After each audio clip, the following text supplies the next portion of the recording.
चल, तो आज हम लोग फिर थोड़ा सा हम लोगों ने लास्ट क्लास में क्या किया था, स्टैटिस्टिक्स किया था ना, स्टैटिस्टिक्स के क्वेश्चंस भी किए थे। ठीक है, उसके क्वेश्चंस थोड़े से और करने की जरूरत पड़ेगी हम लोग को, और साथ में हम लोग लिमिट्स बीच में हमने थोड़ा सा छोड़ा हुआ था वो करेंगे। और एओडी के अंदर में कल हमने किया था रिलेटेड रेट प्रॉब्लम, तो आज की क्लास की स्टार्टिंग करते हैं उसके टाइप 2 क्वेश्चन से। तेरा पेपर कैसा हुआ आज, मैथ्स का था? ठीक हुआ है, मतलब ज़्यादा अच्छा नहीं हुआ? लाया नहीं पेपर? कुछ याद है? वे यार, ऐसा क्या है? ऐसा कौन सा क्वेश्चन आईटीएफ का है जो तुझे याद नहीं है और जो तू नहीं कर पाया? बहुत ही गंदा क्वेश्चन था। चल ठीक है, दिखाना मुझे जरा कौन सा क्वेश्चन है, फिर सेंड कर देना, घर जाके कर देना। टेंजेंट एंड नॉर्मल के बारे में आज की क्लास में बात करते हैं। ये हम लोग का क्लास का जीओडी का सेक्शन रहेगा। तो टेंजेंट एंड नॉर्मल क्या होता है? जैसे सपोज कर लो कोई कर्व है और इसको कोई लाइन एक पॉइंट में टच करते हुए चली गई, तो इस लाइन को हम लोग बोलते हैं टेंजेंट। और इसी टेंजेंट के ऊपर जहाँ पे पॉइंट ऑफ कांटेक्ट है वहाँ पे हमने एक और लाइन ड्रॉ कर दी 90 डिग्री की, तो ये हो जाएगा मेरा नॉर्मल। और मैंने अभी एक टर्म यूज़ किया पॉइंट ऑफ कांटेक्ट, जहाँ पे टेंजेंट या नॉर्मल कर्व को टच करता है उसको हम लोग बोलते हैं पॉइंट ऑफ कांटेक्ट। बाकी एक तुम्हारा कर्व जरूर होगा क्वेश्चन के अंदर में जो कि गिवन होगा, ये हमेशा तुमको गिवन मिलेगा, y equals to f x, कोई भी कर्व है, this will be always given to the. तो इसमें दो तरह के क्वेश्चन बनते हैं। टाइप 1 क्वेश्चन जिसमें वो तुमको कर्व की इक्वेशन पहले से ही दे देगा और साथ में दे देगा point of contact.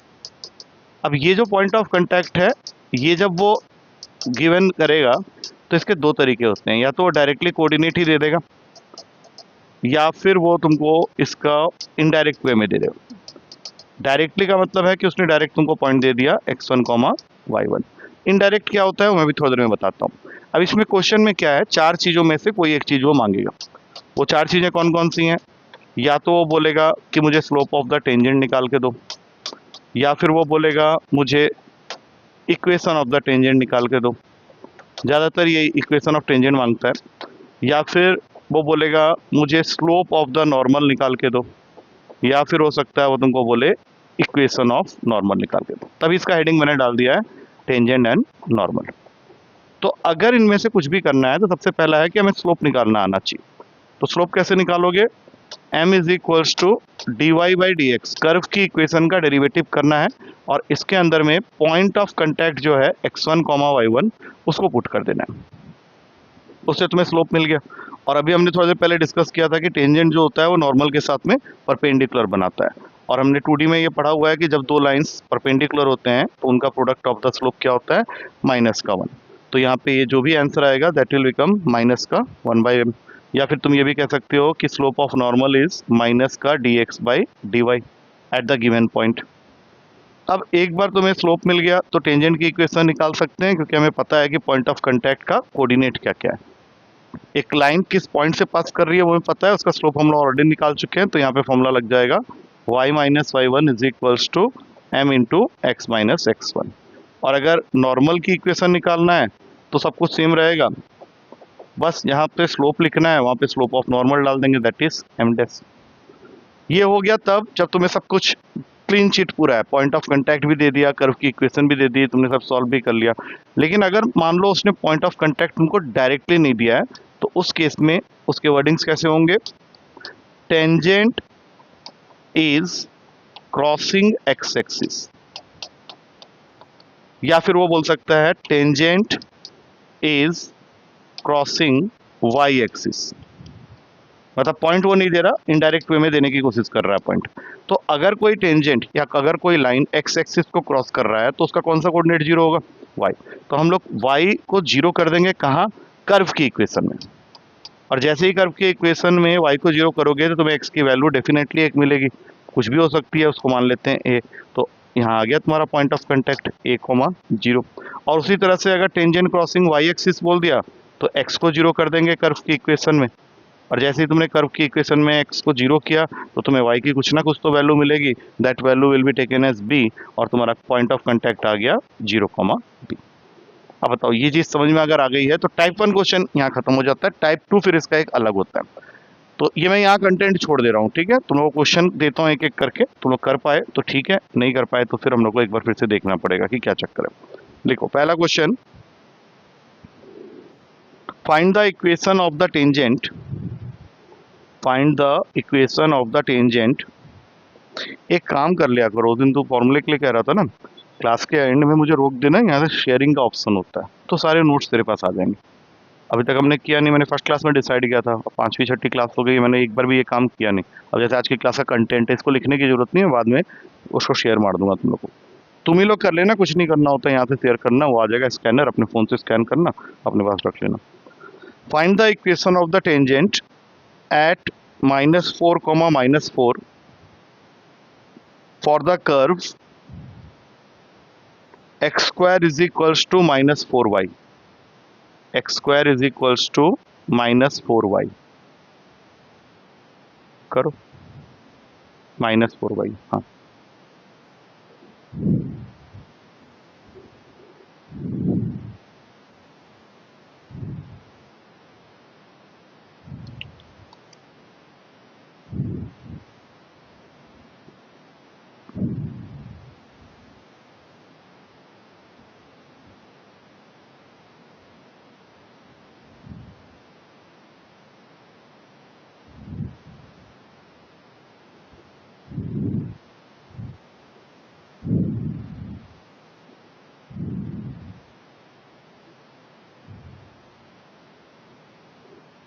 2x minus y plus 4 equals to 0। तुमने m नहीं निकाला, पहले तो m निकालेंगे ना। हमने अभी क्या पढ़ा कि अगर हमारे पास में कर्व की इक्वेशन है और पॉइंट ऑफ कांटेक्ट हम लोग को गिवन है, जैसा कि इस क्वेश्चन में गिवन है -4, -4, तो आधी चीज तो उसने तुम्हें दे ही दिया है, उसको तो पहले ही फिट कर दो, लेकिन टेंजेंट का स्लोप मिसिंग है, तो इस स्लोप को निकालने के लिए इसका d y by d x, 2x is equals to minus का 4 डिवाई बाई डी एक्स, यहाँ से डिवाई बाई डी एक्स की वैल्यू आ जाएगी काट के -x/2।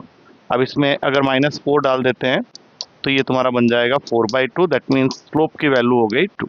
इसको यहाँ बैठा दो m के जगह में और इसको खोल लो ब्रैकेट, तुम्हारा आंसर आ गया 2x प्लस वाई, 2x कितना बोला तुमने answer, +4 is equals to 0। Next लिखो, find the slope of the tangent to the curve, find the slope of the tangent to the curve. इस बार तुम्हारा कर्व जो है वो पैरामेट्रिक फॉर्म में दिया हुआ है, x is equals to 3t² plus 1 and y is equals to t³ -1। तो तुम्हें फाइंड करना है the slope of the tangent to this curve at x is equals to 1, at x is equals to 1।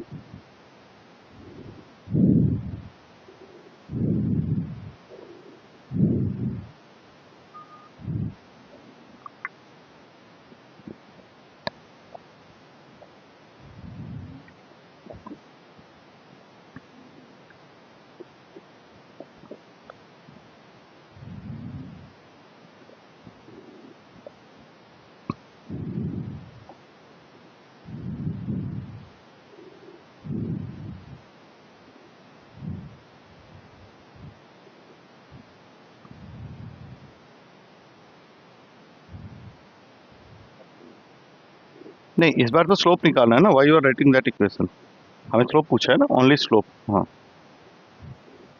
अच्छा, t/2 में आगे अटक गए हो, t/2 के आगे क्या करोगे, ऑप्शन में तो वैल्यूज के टर्म्स में दिया हुआ है ना, स्लोप ऐसे t/2 तो होगा नहीं, क्यों? तुमको वो जो काम करना था ना वो पहले ही कर लेना चाहिए था। जैसे x अगर 0 बोल रहा है तो पहले x की वैल्यू यहाँ डाल के t की वैल्यू निकाल लो, t की वैल्यू कितनी आ गई 0। अब तुम प्रोसीड करो, dx/dt 60 आ गया, यहाँ से dy/dt 3t² आ गया, और हमारा जो स्लोप होता है दैट इज dy/dx। तो जैसे ही dy/dx करोगे, इन दोनों को डिवाइड करोगे तो t/2 आ जाएगा, तब ये t जो तुमने निकाला था वो पुट करोगे, आंसर आ जाएगा 0। नेक्स्ट लिखो, find the equation of tangent to the curve, curve उसने इस बार चेंज कर दिया है, 1 + x² whole multiplied with y is equals to 2 - x, 1 + x² whole multiplied with y, हाँ, where it crosses x axis, where it crosses x axis. मतलब ये indirect वाला case है। करो।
नहीं नहीं नहीं, ये क्या हो गया अचानक, इतना कॉम्प्लिकेटेड क्यों होगा?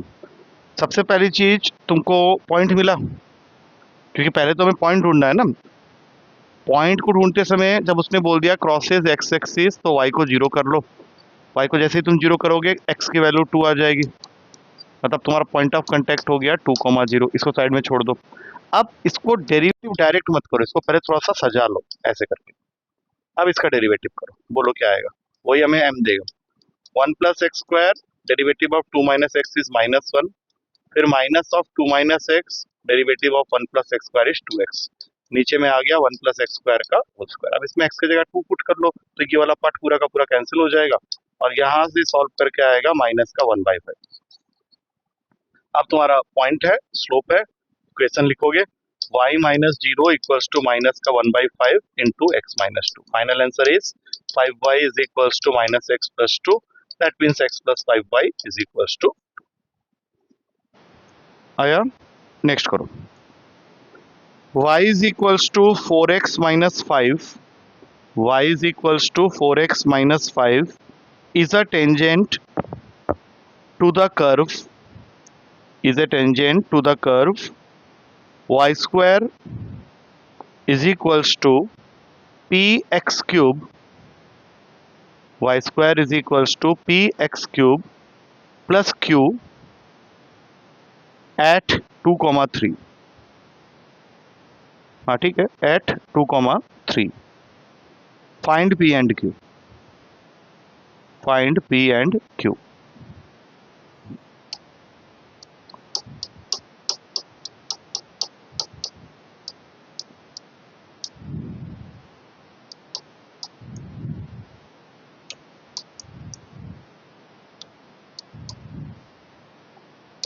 ऑप्शन मैंने यहाँ पे दे दिया।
ऑप्शंस कौन सा? डी ऑप्शन आ रहा है, P2 एंड Q -7। ठीक है, अभी करके देखते हैं। तुम्हारा क्वेश्चन था कर्व है y square equals to p x cube plus q. Tangent की इक्वेशन दे रखी है I guess y is equals to 4x minus 5 और पॉइंट ऑफ कांटेक्ट है तुम्हारा 2,3। तो सबसे पहला काम क्या करना है, इसका डेरिवेटिव करना है और उसमें 2,3 पुट करना है। तो 2y dy by d x is equals to 3p x square. यहाँ से dy बाई डी एक्स की वैल्यू आ गई 3p x square upon 2y और इसको इक्वेट कर देंगे इसके स्लोप के साथ, दैट मीन्स 4 के साथ। अब इसमें 2 और 3 डालते हैं तो 3p इंटू एक्स स्क्वायर का मतलब है 4 हो गया, 2 इंटू 3 इज इक्वल्स टू 4। 3 से 3 गया, 4 से 4 गया, p की वैल्यू आ गई 2। ठीक है, बिल्कुल सही है। 2 वाले ऑप्शन ये दोनों है, इन दोनों में से कोई भी हो सकता है। अब इस 2 को यहाँ डाल देंगे और इन पॉइंट को भी इसके अंदर डाल देंगे, सारे सेटिस्फाई करेंगे। तो ये हो गया 9 is equals to 16 plus q. ठीक है, बिल्कुल answer q equals to -7। 2 slope तो वैसे ही पता चल गया, लाइन का स्लोप है ना, वो तो 4 ही आएगा। लाइन के स्लोप को उसके साथ सीधा तो इक्वेट करना। लाइन की इक्वेशन के लिए हम लोगों को स्लोप की क्या जरूरत है, डायरेक्ट मिल रहा है। तुम क्या कर रहा था, क्योंकि जीरो नहीं लिया। अच्छा अच्छा, समझ गया, प्लस क्यू लिख दिया तुमने। चल एक और क्वेश्चन इसी तरह का लिखो। दो कर्व्स हैं, पहला कर्व है y is equals to x square plus a x plus b और दूसरा कर्व है y is equals to c x minus x square. Now question is both of them are tangent to each other, both of them are tangent to each other at the point 1,0. both of them are tangent to each other at the point 1,0. find ABC। ABC तीनों की value बतानी।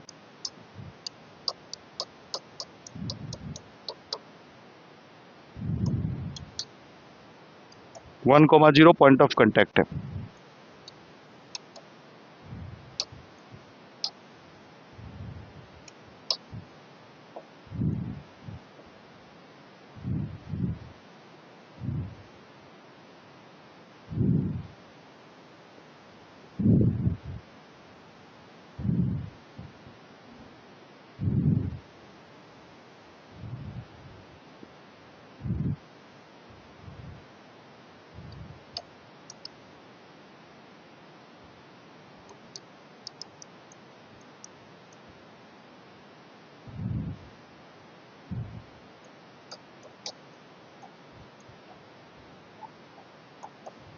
ये है तुम्हारा question. तुम्हें ABC निकालना है। Condition है कि दोनों एक दूसरे के लिए टेंजेंट है एट द पॉइंट 1,0।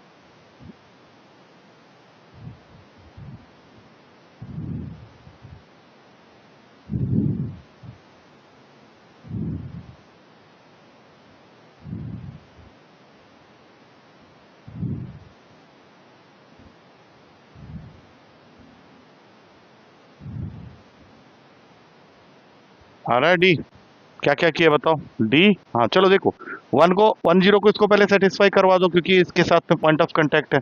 तो 0 इक्वल्स टू C-1, सी की वैल्यू 1 आ गई, सी की वैल्यू 1 आ गई, मतलब ए और बी वैसे ही कैंसिल हो गया।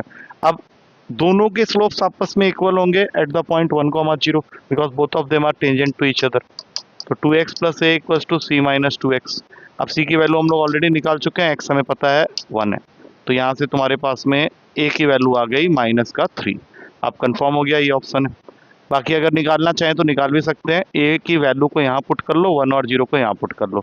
तो 0 इक्वल्स टू 1 -3 प्लस बी, अगले स्टेप में बी की वैल्यू आ गई 2। ओके, तो ये था तुम्हारा टाइप 1 क्वेश्चन। अब टाइप 2 के अंदर क्या होगा, वो तुमको कर्व की इक्वेशन दे देगा, लेकिन पूछेगा क्या, ओनली पॉइंट ऑफ कांटेक्ट, और कुछ नहीं पूछेगा। और पॉइंट ऑफ कांटेक्ट निकलवाने के लिए उसके पास में कंडीशंस किस तरह से होंगे, क्वेश्चन के अंदर एक लाइन लिख देगा वो, tangent is parallel to x axis, या फिर बोलेगा tangent is parallel to y axis. कभी भी क्वेश्चन में ये बातें लिखी हुई हैं तो क्वेश्चन का हेडिंग क्या होगा, what is the point of contact. तो तुमको इमेजिन करना है कि जब tangent parallel to x axis है, मतलब सोच लो कोई कर्व है ऐसा, और उसका जो टेंजेंट है वो पैरेलल टू एक्स एक्सिस है। तो दैट मीन्स ये लाइन इस एक्स एक्सिस के साथ तो कोई एंगल नहीं बना रही है। और स्लोप का जो डेफिनेशन होता है किसी भी लाइन के लिए वो क्या होता है कि what is that angle made by that line with x axis. तो हम लोग यहाँ पे थीटा को ले लेंगे 0। दैट मीन्स tan 0 की वैल्यू क्या हो गई 0, और tan थीटा क्या होता है m। तो इसका मतलब है कि जिस क्वेश्चन में ये लाइन लिखी हुई है कि tangent is parallel to x axis, उसके अंदर slope of the tangent must be equals to 0। अब सोचो कि अगर tangent parallel to x axis है तो स्लोप को हमने 0 कर दिया। अगर tangent parallel to y axis हो गई कुछ इस तरह से, तो अब ये कितना एंगल बना रही है 90। लेकिन tan का जो 90 होता है वो तो नॉट डिफाइंड होता है। तो हम लोग क्या करेंगे, tan 90 को नॉट डिफाइंड ना लिख के उसको 1/0 लिख लेते हैं। That means m will be equals to dy/dx is equals to 1/0। अब इसको उल्टा कर दो तो यहाँ से एक कंडीशन निकल के आएगा dx/dy इज इक्वल्स टू 0। अब बताओ dx/dy मैंने किसका स्लोप बताया था, नॉर्मल का। तो इस केस में क्या करना है, स्लोप ऑफ द नॉर्मल को 0 के इक्वल कर देना है। अब तीसरा केस क्या हो सकता है, उसने तुमको बोल दिया normal is parallel to x axis. तो यहां से तुम खुद ही गेस कर लो कि क्या होने वाला है, क्योंकि जब tangent parallel to x axis था तो स्लोप ऑफ द टेंजेंट 0 था। अगर normal parallel to x axis है तो slope of the normal will be equals to 0। और अगर इसी के अंदर उसने बोल दिया normal is parallel to y axis, तो फिर उसका उल्टा कर दो। दैट मीन्स कौन सा 0 हो जाएगा, dy/dx। मतलब सब आपस में इंटर रिलेटेड है। तुम्हें क्वेश्चन को सिर्फ पढ़ना है कि किस चीज को उसने पैरेलल टू एक्स एक्सिस या वाई एक्सिस बोला है। अगर tangent parallel to x axis है तो स्लोप ऑफ टेंजेंट 0। अगर normal parallel to x axis है तो स्लोप ऑफ नॉर्मल इज 0। और वाई के लिए फिर उसका उल्टा हो जाएगा। क्वेश्चन है what are the points on the curve, what are the points on the curve. जैसे क्वेश्चन में पॉइंट बोल दिया सीधा। कर्व की इक्वेशन है x² plus y² minus 2x minus 3 is equals to 0 where the tangent are parallel to x axis, where the tangents are parallel to x axis।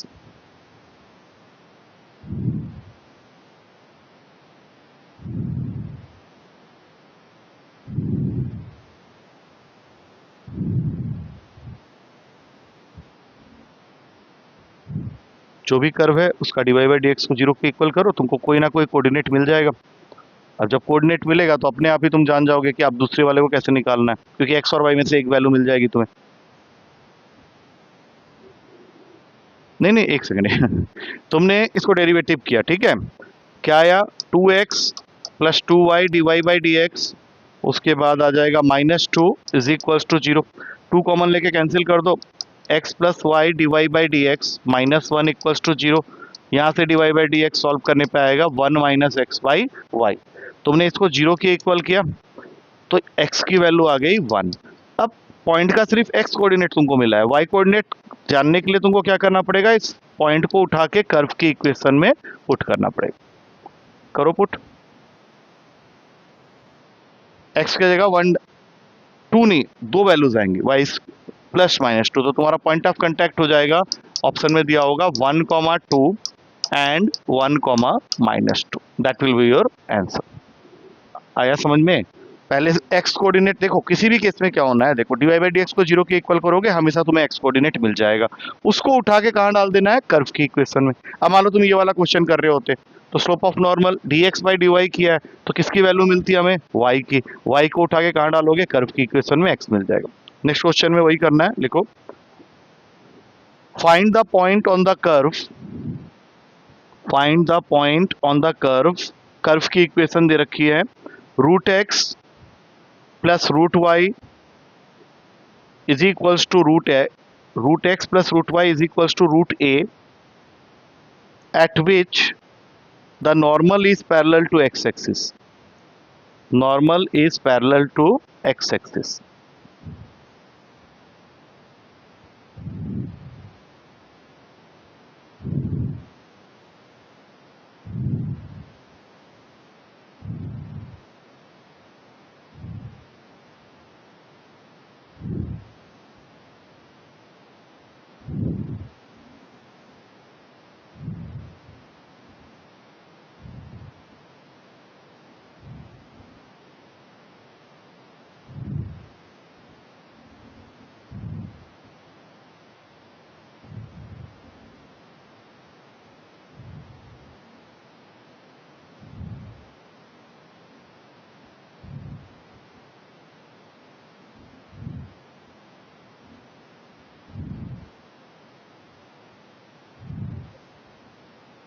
A comma zero आ रहा है, चलो check करते हैं। ए comma zero भी है, zero comma ए भी है, लेट्स चेक कौन सा सही है।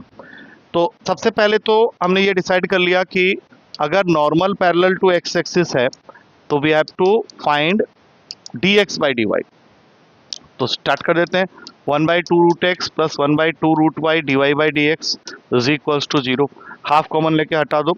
तो पहले तो dy बाई डी एक्स की वैल्यू आएगी, that will be -√y upon √x, लेकिन हमें क्या चाहिए, dx by d Y.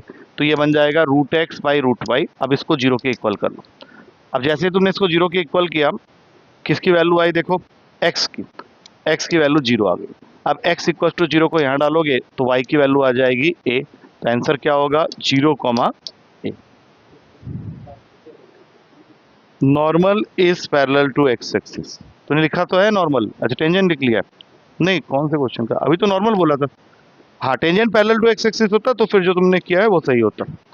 Next, what are the x coordinate, what are the x coordinate of the point on the curve, curve की equation लिख लो, fx is equals to √x multiplied with 7x minus 6, where the, लिख लो पहले curve लिख लो, where the tangent is parallel to x axis। इस बार tangent parallel to x axis।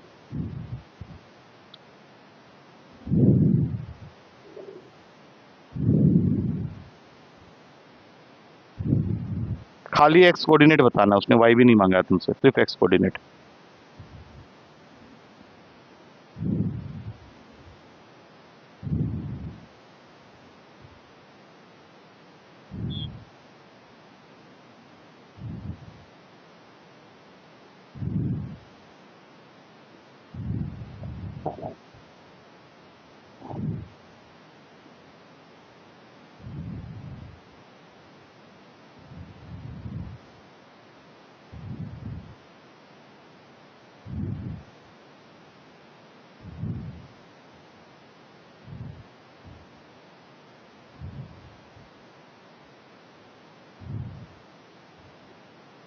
Three 2/7, ठीक, right. Derivative भी करोगे, 6/21 आ जाएगा, क्या हो गया, क्यों, क्या हुआ, डेरिवेटिव करो। डेरिवेटिव कैसे करेंगे, प्रोडक्ट रूल से कर लेते हैं। √x multiplied with 7 plus 7x minus 6 multiplied with 1/2 √x। अब एलसीएम लोगे इसका तो यहाँ पे आ जाएगा 14x प्लस 7x माइनस 6, नीचे वाला पार्ट वहाँ क्रॉस मल्टीप्लाई होकर जीरो हो जाएगा। 21x 6 के इक्वल, x की वैल्यू 6/21 है, उसको काट लो 3 के टेबल में, 2/7 only x coordinate was first, ठीक है। अच्छा, लिमिट्स के अंदर में हमने टेंडिंग टू इन्फिनिटी वाला केस नहीं किया था, ठीक है, हमने खाली एल हॉस्पिटल रूल की बात कही है, लेकिन तुम्हारे कुछ क्वेश्चन में लिमिट्स टेंडिंग टू इन्फिनिटी होता है, तो उस केस में कैसे करना है, उसके कुछ ट्रिक्स होते हैं जिससे क्वेश्चन तुम्हारे पेपर में पूछे जाते हैं। सबसे पहला, अगर limit x tends to infinity है और क्वेश्चन इस फॉर्म में है, x plus a upon x plus b whole raise to the power of x plus c, तो इसका आंसर हमेशा होगा e के पावर में a minus b. For example, अगर तुमको क्वेश्चन मिलता है limit x tends to infinity x upon x minus 3 whole raise to the power of x plus 4, बोलो आंसर, e की पावर 3, क्योंकि अगर यहाँ कुछ नहीं है तो जीरो है, तो a को जीरो मानेंगे, जीरो माइनस और b की वैल्यू -3 है तो एक और -3, तो आंसर हो जाएगा e क्यूब। दूसरा फॉर्मूला, अगर limit n tends to infinity है और क्वेश्चन इस फॉर्म में है a की पावर n प्लस b की पावर n प्लस c की पावर n प्लस d की पावर n और पूरे के पावर में 1/n, तो इसमें आंसर हमेशा होगा greatest among a b c and d। For example, अगर तुमको क्वेश्चन मिलता है जहाँ पे ऐसे दिया हुआ है limit n tends to infinity 3 की पावर में n प्लस 4 की पावर में n प्लस 5 की पावर में n पूरे के पावर में 1/n, क्या होगा आंसर, ठीक है। अब ये फॉर्मूलास या तो तुम बाद में देख लेना या फिर इसको बस अभी नोट डाउन करते हुए चले जाओ, क्योंकि जब शेयर करोगे तो वैसे ही आ जाएगा, लिखने से क्या होता है वो थोड़ा याद हो जाता है और कुछ नहीं है। अच्छा, तीसरा फॉर्मूला, अगर तुम्हारे पास में कोई भी ट्रिग्नोमेट्रिक फंक्शन है, limit x tends to infinity sine x by x, या फिर limit x tends to infinity tan x by x, इन सब केसेस में तुम्हारा आंसर हमेशा इक्वल्स टू जीरो होगा। नहीं, वो एक्स टेंड्स टू जीरो होने पे 1 होता है। अब ये क्यों होगा मैं बता देता हूँ। देखो, जब एक्स टेंड्स टू इन्फिनिटी हो जाता है तो हम लोग को इस क्वेश्चन में सब्स्टिट्यूट करना होता है। एक्स को सब्स्टिट्यूट करो 1 बाई वाई से। आप सोचो कि एक्स तो इन्फिनिटी को टेंड कर रहा है, तो अगर एक्स इन्फिनिटी को टेंड कर रहा है तो वाई डेफिनेटली जीरो को टेंड करेगा। तो आप इस क्वेश्चन में पुट कर लो limit y tends to zero, यहाँ पे आ जाएगा साइन का 1 बाई वाई, और नीचे वाला जो 1 बाई वाई है उसका वाई को भेज दो ऊपर। अब जैसे ही तुमने इसको यहाँ पे पुट किया तो ये जीरो मल्टीप्लाइड विथ समथिंग हो गया, और zero multiplied with anything will always give you zero. चौथा केस होता है ये वाला, limit x tends to infinity 1 plus 1 by x whole raise to the power of x के फॉर्म में अगर क्वेश्चन है तो ये वैल्यू हमेशा ई के इक्वल होती है। लेकिन ये है फॉर्मूला, वो जब तुमको क्वेश्चन देगा तो थोड़ा चेंज करेगा। जैसे उसने दे दिया 1 प्लस 1 अपॉन 5x पूरे के पावर में x, तो अब इसका आंसर ई तो नहीं हो सकता। नहीं, थोड़ा सा गलत बोल रहे हो। देखो, हाँ, ये ध्यान रखना कि कोई भी क्वेश्चन में अगर तुमने 5 मल्टीप्लाई किया, यहाँ पे x था, यहाँ पे x था, दोनों के कोफिशिएंट 1 थे, तो ये e की पावर 1 था, इस वजह से ये e था। अगर यहाँ 5 आ गया तो तुमको इसको बैलेंस करने के लिए यहाँ पे भी 5 लिखना पड़ेगा, और ये तुमने अभी 5 मल्टीप्लाई किया है तो 5 डिवाइड हो जाएगा फिर एक। तो इस पूरे क्वेश्चन को अब तुम क्या लिख सकते हो, 1 प्लस 1 बाई 5x के पावर में 5x, और इस पूरे के पावर में 1 बाई 5। तो इस पूरे की वैल्यू को तो अब ई लिख सकते हो, और ऊपर में आ जाएगा 1 बाई 5। तो इससे हमने क्या जनरलाइजेशन किया कि अगर कोई question limit x tends to infinity 1 plus 1 upon lambda x पूरे के पावर में एक्स के फॉर्म में है, तो इसका आंसर हमेशा हो जाएगा ई के पावर में 1 बाई लैम्बडा। ठीक है। अच्छा, इसी के जैसा एक और फॉर्मूला बन सकता है, लेकिन उसमें लिमिटिंग वैल्यू जीरो ही रहेगी। Limit x tends to zero 1 plus x whole raise to the power of 1 by x, इसका भी आंसर हमेशा ई होता है। लेकिन जब वो क्वेश्चन देगा तो थोड़ा चेंज कर देगा, हो सकता है वो यहाँ पे लगा दे 1 प्लस 5x पूरे के पावर में 1 बाई एक्स। हाँ, इस केस में ई की पावर 5 होगा, क्योंकि अब हम लोग क्या करेंगे, एक 5 बैलेंस करने के लिए यहाँ मल्टीप्लाई करेंगे और एक यहाँ मल्टीप्लाई करेंगे। तो अभी क्वेश्चन को तुम कैसे लिख सकते हो नेक्स्ट स्टेप में, limit x tends to zero 1 plus 5x के पावर में 1 बाई 5x, और फिर इस पूरे के पावर में आ जाएगा 5। मतलब इस सब का आंसर तो ई हुआ, पावर में आ गया 5। तो इसके लिए क्या जनरलाइजेशन होगी, इसके नीचे लिख दे रहा हूँ, limit x tends to zero 1 plus lambda x के पावर में 1 बाई एक्स अगर है तो इसका आंसर हमेशा हो जाएगा ई की पावर लैम्बडा। अब ये सब हो गया एक तरफ। एक फॉर्मूला है जो कि काफ़ी इंपॉर्टेंट है, इन सबको भी मैं इंपॉर्टेंट बोलूंगा, लेकिन कोई जरूरी नहीं आए, लेकिन इसमें से हो सकता है तुमको क्वेश्चन मिले। Limit x tends to infinity p x upon q x, मतलब दो पॉलिनोमियल हैं आपस में डिवाइड होके। तो यहाँ पे हमेशा ध्यान रखना 3 केसेस होते हैं, या तो तुम्हारे ऊपर वाले पॉलिनोमियल की डिग्री ऑफ पी एक्स बड़ी होगी as compare to the degree of q x, that is denominator, या फिर ऐसा हो सकता है कि degree of p x is less than degree of q x, और एक केस ये भी हो सकता है कि degree of p x is equals to degree of q x. तो अगर फर्स्ट केस है तो आंसर हमेशा इन्फिनिटी ही रहेगा, उसको चेंज नहीं कर सकते। लेकिन अगर सेकंड केस है तो वो जीरो हो जाएगा। और थर्ड केस में you have to just take the coefficient of highest degree term, H D T लिख देता हूँ, in p x upon coefficient of highest degree term in q x. जैसे मान लो कोई क्वेश्चन आ गया, limit x tends to infinity, यहाँ लिखा हुआ है x cube plus 3x square minus 2x plus 1, और नीचे लिखा है x square plus 5x plus 6। तो इसको सॉल्व करने की अब जरूरत नहीं है, क्योंकि ऊपर वाले की डिग्री 3 है, नीचे वाले की 2 है, बड़ी है, तो इसका आंसर हमेशा इन्फिनिटी हो जाएगा। अब यही क्वेश्चन को उल्टा कर लो, limit x tends to infinity x square plus 5x plus 6 ऊपर चला गया और ये नीचे चला गया, तो अगर ऊपर वाले की डिग्री नीचे वाले से छोटी हो जाए तो आंसर इज 0। तो ज़्यादातर ये केस आते भी नहीं है, आ भी सकते हैं, लेकिन इसका ना तरीका अलग होता है। वो तुमको क्वेश्चन ऐसे देगा, लिमिट एक्स की जगह लगा देगा n टेंड्स टू इन्फिनिटी। अब क्वेश्चन क्या दिया, 1 plus 2 plus 3 dot dot dot up to n पूरे का होल स्क्वायर, और अपॉन में कर दिया 1 square 2 square 3 square up to n square. तो आगे बच्चे ये सोचने लगते हैं कि इन दोनों की डिग्री सेम होगी। शायद डिग्री सेम नहीं है, क्योंकि पहली बात ये पॉलिनोमियल नहीं है। तुमको अब इसमें सबसे पहले क्या करना पड़ेगा, इनकी समेशन सीरीज को सॉल्व करके देखना पड़ेगा कि जो फाइनल आंसर आ रहा है उसमें डिग्री कंपेयर करना है। करो इस क्वेश्चन को, वो कौन सा केस बनता है विद में देखना पड़ेगा।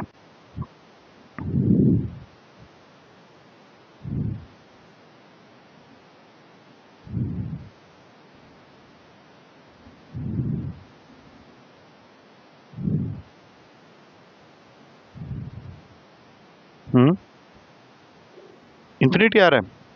पहले वाले का क्या है, समेशन सीरीज क्या होता है, स्क्वायर लगा देते हैं तो नीचे 4 भी आ जाएगा, और इसका होता है n+1 into 2n+1 whole upon में 6।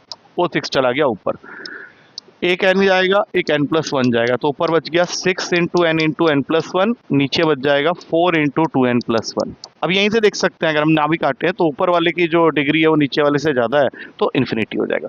जहाँ पे सेम होगा वहाँ पे तुमको कोफिशिएंट खींचना है, जहाँ पे कम होगा वो 0 के इक्वल कर देना। ठीक है, ये समझ में आ गया। ओके, अब इसमें तुम्हारा मॉडुलस वाले थोड़े से क्वेश्चंस करेंगे। ठीक है, हमने मॉडुलस वाले पे ज़्यादा काम नहीं किया। एक क्वेश्चन लेता हूँ मैं, इसका आंसर तुम लोग बताना। Limit x tends to 1 x-1 का whole square upon modulus of x-1। सोचो ये क्वेश्चन आता है इस तरह का क्वेश्चन, और उसने ऑप्शन दे रखा है 0, 1, -1, और एक ऑप्शन हमेशा रहेगा in this type of question जिसमें मॉडुलस इन्वॉल्व है, लिमिट डज नॉट एग्जिस्ट। अब सोच समझ के इस क्वेश्चन को करना।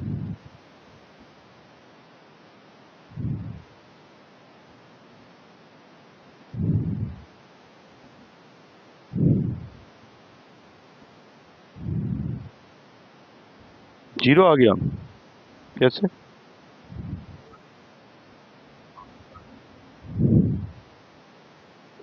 नहीं नहीं नहीं नहीं नहीं, अभी इसमें सबसे पहला काम क्या करना होता है, कभी भी मॉडुलस वाले क्वेश्चन आएंगे ना तो ये दो चीज़ें चेक करनी पड़ेंगी, LHL एंड RHL। इसी से हम लोग कंटिन्यूटी के अंदर भी घुस जाएंगे।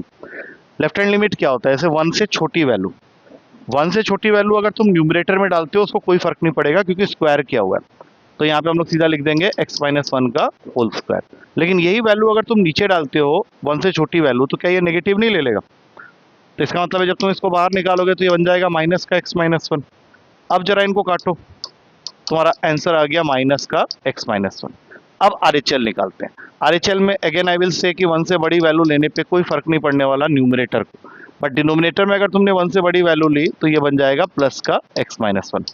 अब काटो, आंसर आ गया प्लस का x-1। अब तुम्हारा दिमाग जाएगा लिमिट डज नॉट एग्जिस्ट की तरफ, मत करना। इसमें अभी तुमको एक चीज़ नहीं की है, तुमने लिमिटिंग वैल्यू नहीं डाली। अब लिमिटिंग वैल्यू डाल दो। इस केस में तुम बच गए, क्योंकि दोनों आंसर 0 आ रहे हैं, तुम्हारा आंसर 0 ही रहेगा। लेकिन अगर और कोई वैल्यू होती तो फिर वो क्या हो जाता, लिमिट डज नॉट एग्जिस्ट में चले जाता। हाँ, वैल्यू डाले बिना ना, सिर्फ फंक्शन नहीं है ना इसमें, लिमिट का क्वेश्चन नहीं है। अगर ये क्वेश्चन के अंदर लिमिटिंग पॉइंट को मैं चेंज कर दूंगा तो फिर वो डज नॉट एग्जिस्ट हो जाएगा। लिमिटिंग पॉइंट अभी क्या है, 1 है, तो 1 है तो दोनों ही वैल्यू को 0 करेगा। वो स्टेप तो करना पड़ेगा ना लास्ट स्टेप में। अच्छा, और दिखाता हूँ इसके ऊपर क्वेश्चन क्या पूछेंगे तुम्हारे। ये करो, ये आया था limit x tends to 0 x² plus x plus mod of x whole upon में x। अब इसके भी ऑप्शन ऐसे ही दे रखे हैं, 0, 1, 2, लिमिट डज नॉट एग्जिस्ट। अब सोच के समझ के करना है इस क्वेश्चन को।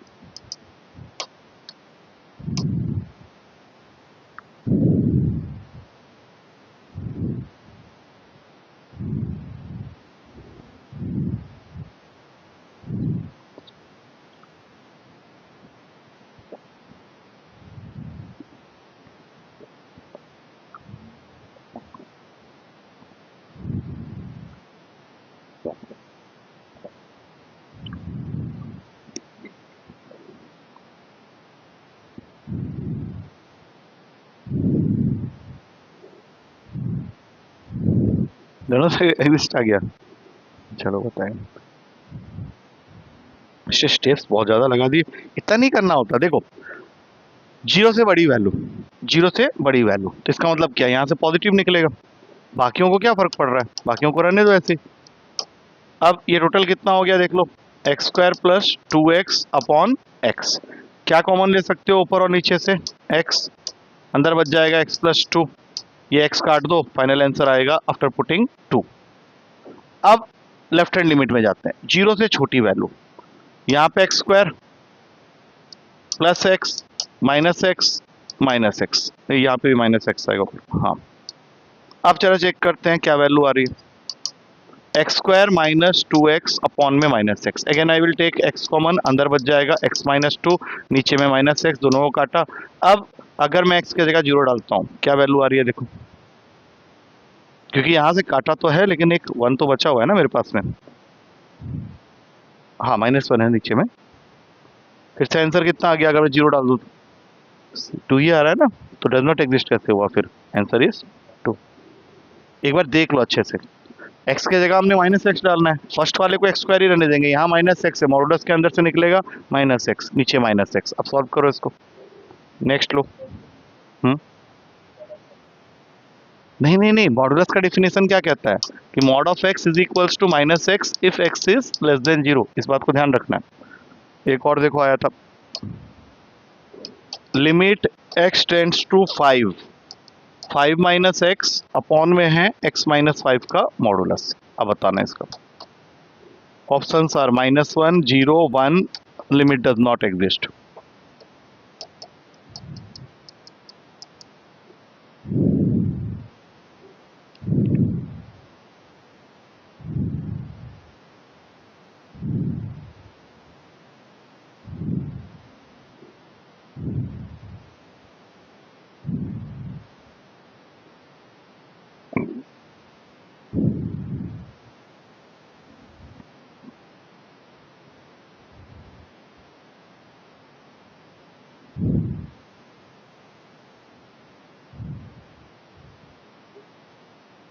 ये डज नॉट एग्जिस्ट है, राइट। क्योंकि 5 से बड़ी वैल्यू अगर डालते हैं, ठीक है, 5 से बड़ी वैल्यू डालते हैं तो ऊपर वाले पे क्या इम्पैक्ट पड़ेगा, सोचो पहले। हाँ, नहीं, 5 से बड़ी वैल्यू डालोगे तो ये नेगेटिव हो जाएगा ना। क्या लिखूं बताओ, x माइनस 5 कर दूं, और नीचे में 5 से बड़ी वैल्यू डालते हैं, अच्छी बात है, x माइनस 5, तो कट के कितना आ गया 1। अब ऊपर में 5 से छोटी वैल्यू डालो तो 5 माइनस एक्स ही रहेगा, लेकिन नीचे क्या आ जाएगा, तो फिर ये तो फिर प्रॉब्लम हो गया ना। नहीं ठीक है, अभी भी अगर माइनस करोगे तो फिर से 5 माइनस एक्स हो जाएगा, माइनस लगा के लिख रहे हो ना, तो अब ये कट गया, क्या बन गया answer, again 1। Right hand limit में अगर 5 से बड़ी वैल्यू हो जाएगी तो ये ओवरऑल क्या बन जाएगा, नेगेटिव। नेगेटिव लगाओगे जब, तो मैंने उसको सीधा करके लिख दिया x माइनस 5, और ये वाला एज इट इज ही आएगा क्योंकि पॉजिटिव आएगा, तो 1 आ रहा है दोनों ही केस में। आया, कोई डाउट है, क्लियर है, ये चीज़ क्लियर होगी। नेक्स्ट, अच्छा इसी को रिलेट करता हूँ इसके साथ में, एक तुम्हारा क्वेश्चन था, कंटिन्यूटी से रिलेट कर रहा हूँ। कंटिन्यूटी तुम लोगों को पता ही है, इस एग्जांपल से थोड़ा सा इसको भी टच कर लेते हैं। x माइनस 3 अपॉन में मॉडुलस का x माइनस 3 प्लस a, जब x लेस देन 3 है, और a माइनस b अगर तुम्हारा x इज इक्वल्स टू 3 है, और x माइनस 3 अपॉन मॉडुलस का x माइनस 3 प्लस b अगर तुम्हारा x ग्रेटर देन 3 है। ऐसे ही होता है मॉडुलस के कंटिन्यूटी के क्वेश्चन। तो उसने इस क्वेश्चन के अंदर पहले ही तुमको बता दिया है कि function f x is continuous at x equals to 3, और क्वेश्चन के दो पार्ट्स बना दिए हैं। फर्स्ट पार्ट में तुम्हें a की वैल्यू निकालनी है, दूसरे पार्ट में तुम्हें b की वैल्यू निकालनी होगा ये क्वेश्चन। हाँ, लेस देन 3 वाले को इक्वेट करना पड़ेगा a माइनस बी के साथ, जो भी वैल्यू वहां से निकल के आएगी, और ग्रेटर देन 3 वाले में से जो भी निकल के आएगी उसको अगेन a माइनस बी। दो इक्वेशन आ गए, सॉल्व करो देखो।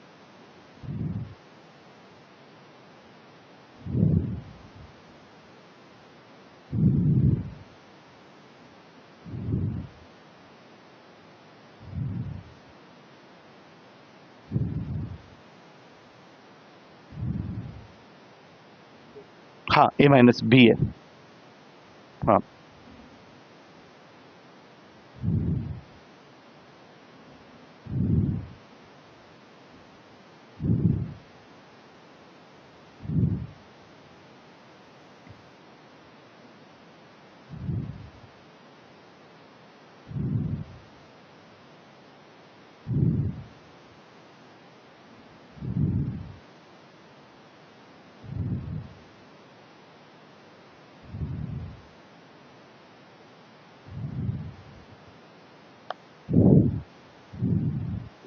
ऑप्शन में तो है, करके देखना पड़ेगा। चल देखते हैं, क्योंकि ना इस कंसेप्ट को क्लियर करना पड़ेगा, मॉडुलस के क्वेश्चन आने ही आने हैं। देखो लेस देन 3 पे पहले बताओ इस पे क्या फर्क पड़ेगा।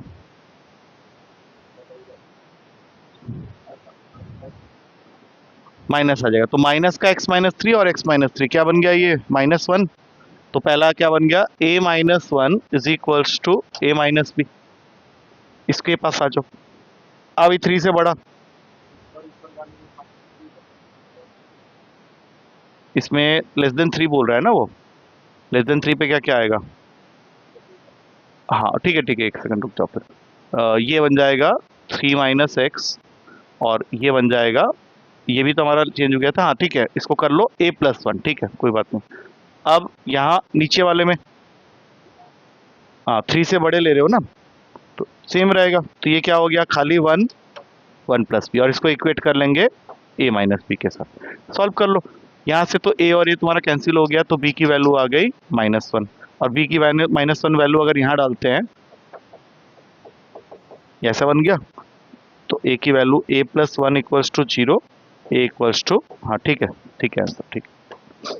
कोई सुनो, थोड़े से स्टैटिस्टिक्स के क्वेश्चंस करने हैं तुम लोग को। लिखो क्वेश्चंस थोड़े से, कल जो हमने स्टैटिस्टिक्स में डिस्कस किया था, ज़्यादा नहीं, थोड़े से करते हैं इसके ऊपर में। हर दिन थोड़ा सा इन क्वेश्चंस को, इन चैप्टर्स के क्वेश्चंस को तो करते रहो।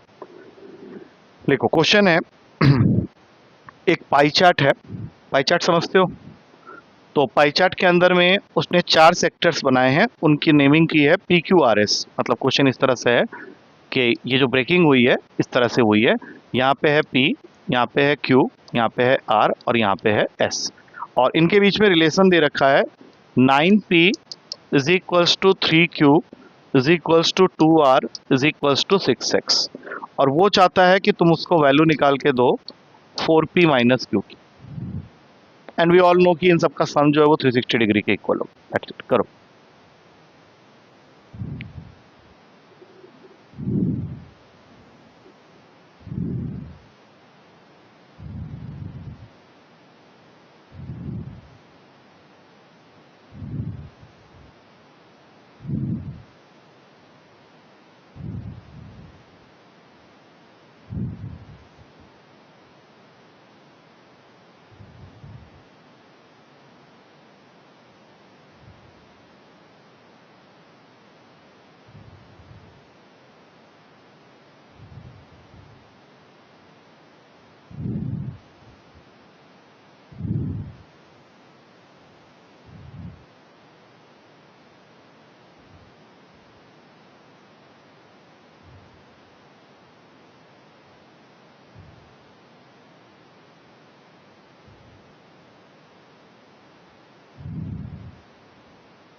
ऑप्शंस लिखो 12, 24, 30, 36।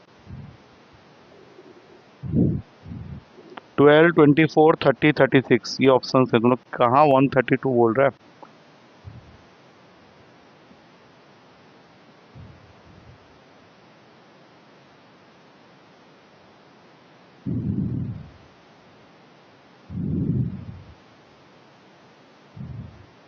ठीक है, इसका आ गया, लेकिन तेरा ना बहुत लंबा पड़ा है, 36 आएगा। हाँ देखो इसका शॉर्टकट क्या है, वो जो तुमने किया वो ठीक है, लंबा है, लेकिन अगर P की वैल्यू चाहिए तो इसको छुपा के जो QRS के कोफिशिएंट है उनको मल्टीप्लाई कर दो।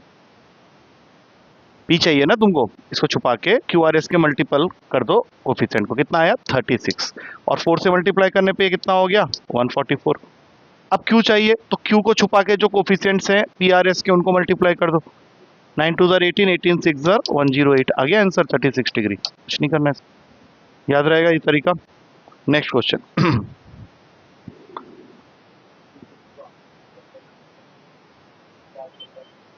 और जो जिस तरीके से तुमने किया है इसमें क्या किया है, इसको इक्वल्स टू K किया होगा तुमने, यही ना।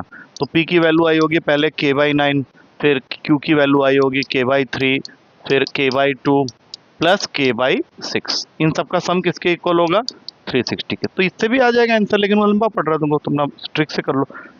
नेक्स्ट क्वेश्चन, तुम्हारे पास में एक डाई को 12 बार फेंका गया है और उनके ऊपर कुछ नंबर्स आए हैं, उसको लिख लो जल्दी जल्दी। पहला है 4 1 4 3 6 2 1 3 4 5 1 6। क्वेश्चन कह रहा है कि स्मॉल m जो है that is the mean of lowest 8 observation. Small m is the mean of lowest 8 observation and capital M is the mean of highest 4 observation. Mean of highest 4 observation तुम्हें find करना है 2 small m plus capital M, इसकी value. ये सब calculation based question हैं, ये मैं just check कर रहा हूँ कि तुम्हारा कैलकुलेशन सही से होना चाहिए। एक और इसी तरह का क्वेश्चन दूंगा, सब सेम साल में आए हुए क्वेश्चन सब हैं।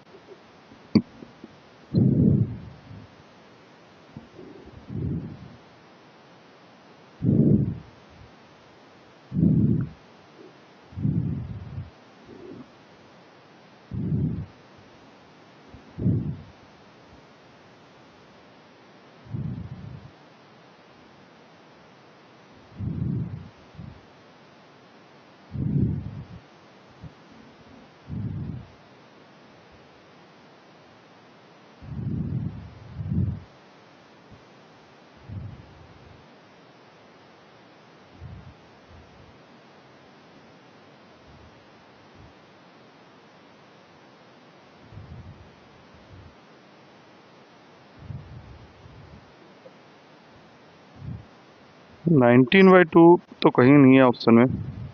तुम वैल्यूज एक बार चेक कर दो ना, सही से लिखा नहीं मुझे लग रहा है। वैल्यूज एक बार चेक हो, 1 4 1 4 3 6 2 1 3 4 5 1 6।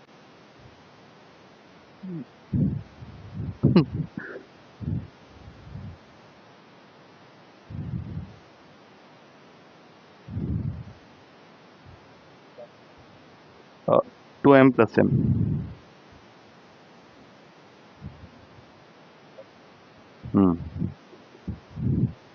10। इसी तरह का एक और क्वेश्चन, अगेन कुछ वैल्यूज दे रखी हैं, -1 1 4 3 8 12 17 19 9 11। इस बार वो कह रहा है कि capital M is the median of first 5 values. Capital M is the median of first 5 values and capital N is the median of last 5 values. और तुम्हें पूछा है अगेन इसी फॉर्मेट में क्वेश्चन है, you have to find the value of 4m minus n।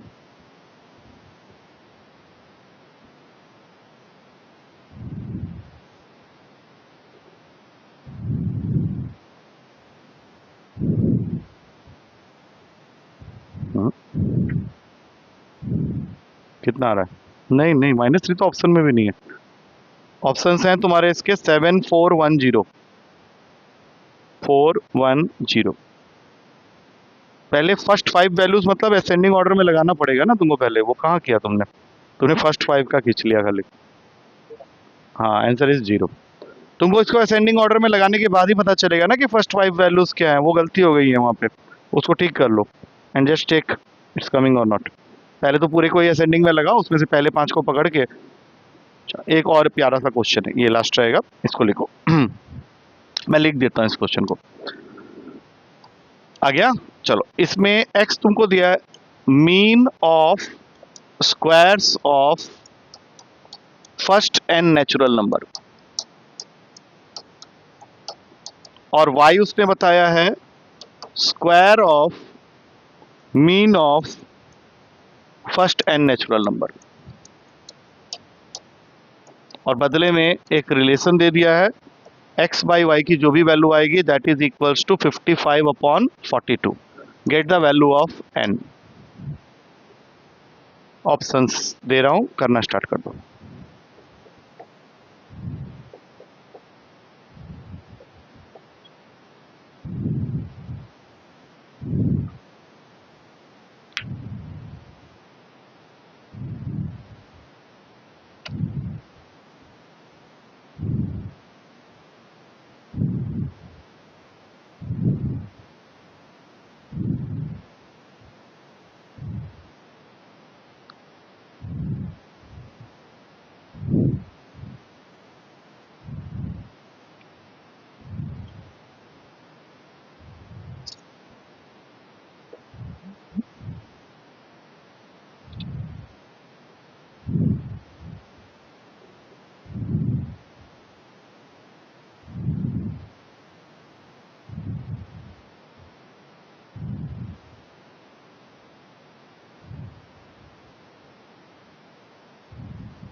जब तक नहीं आया करते रहो, वो छोड़ने से थोड़ा ना होगा। सोचो कहाँ पे गलती हो रही है, क्योंकि ये सब गलती पेपर में भी होंगी।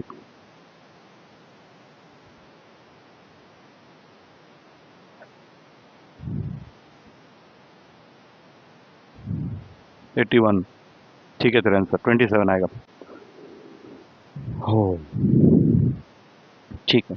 थोड़ा सा ना पेशेंटली कर, तू ठीक है बच्चा, लेकिन तू थोड़ा ना गड़बड़ करता है कैलकुलेशन में, दिख रहा है। तो वीक पॉइंट्स थोड़े थोड़े दिख रहे हैं। देखो, सबको पता है क्या करना है, क्या है, mean of squares of first n natural number. Squares of first n natural number मतलब n into n plus one, two n plus one upon में सिक्स, लेकिन इसके साथ में एक एन भी डिवाइड होगा। और इसको किसके साथ अपॉन कर रहे हैं, square of mean of first n natural number. तो उसको मैं स्ट्रेट अवे लिख देता हूँ, n square into n plus one का होल स्क्वायर अपॉन में 4। अब इसको जब तुम सीधा करने जाओगे तो कुछ चीजें कैंसिल होंगी, यहाँ पे एक एन भी रहेगा, ये गया, एक एन और गया, और साथ में एक एन प्लस वन भी चले जाएगा, नीचे एक एन प्लस वन भी रह गया। तो यहाँ से हम लोग क्या करेंगे, पहले लिखेंगे two n plus one upon में सिक्स, और ये ऊपर जाएगा 4, और नीचे में रह जाएगा n into n plus one, और ये वैल्यू दे रखी है 55/42। एक बार चेक कर लेना अगर मैं कुछ नहीं, इस फॉर्मूला में, अच्छा स्क्वायर्स ऑफ ये है ना, ठीक है, हाँ ठीक है, राइट। तो ये एन मेरे हिसाब से फिर हट जाएगा, यहाँ से ये कट जाएगा। अब यहाँ से एक और काम कर सकते हो, इसको और थोड़ा छोटा कर लो, तो ये बन गया 4n प्लस टू, और ये बन जाएगा 3n प्लस थ्री, ऐसा कुछ बन रहा है, देख लो एक बार। हाँ ठीक है। अब इसके बाद तुम्हारे पास दो रास्ते हैं, या तो तुम ऑप्शन पिक कर लो या फिर सॉल्व भी कर लो। उसको सॉल्व करोगे तुमको आंसर मिल जाएगा, उसने किया ऐसे स्टेप में किया है, आंसर आ जाएगा। ठीक है, चलो इसको शेयरिंग में कर दे रहा हूँ आज मैं, ठीक है, चलो।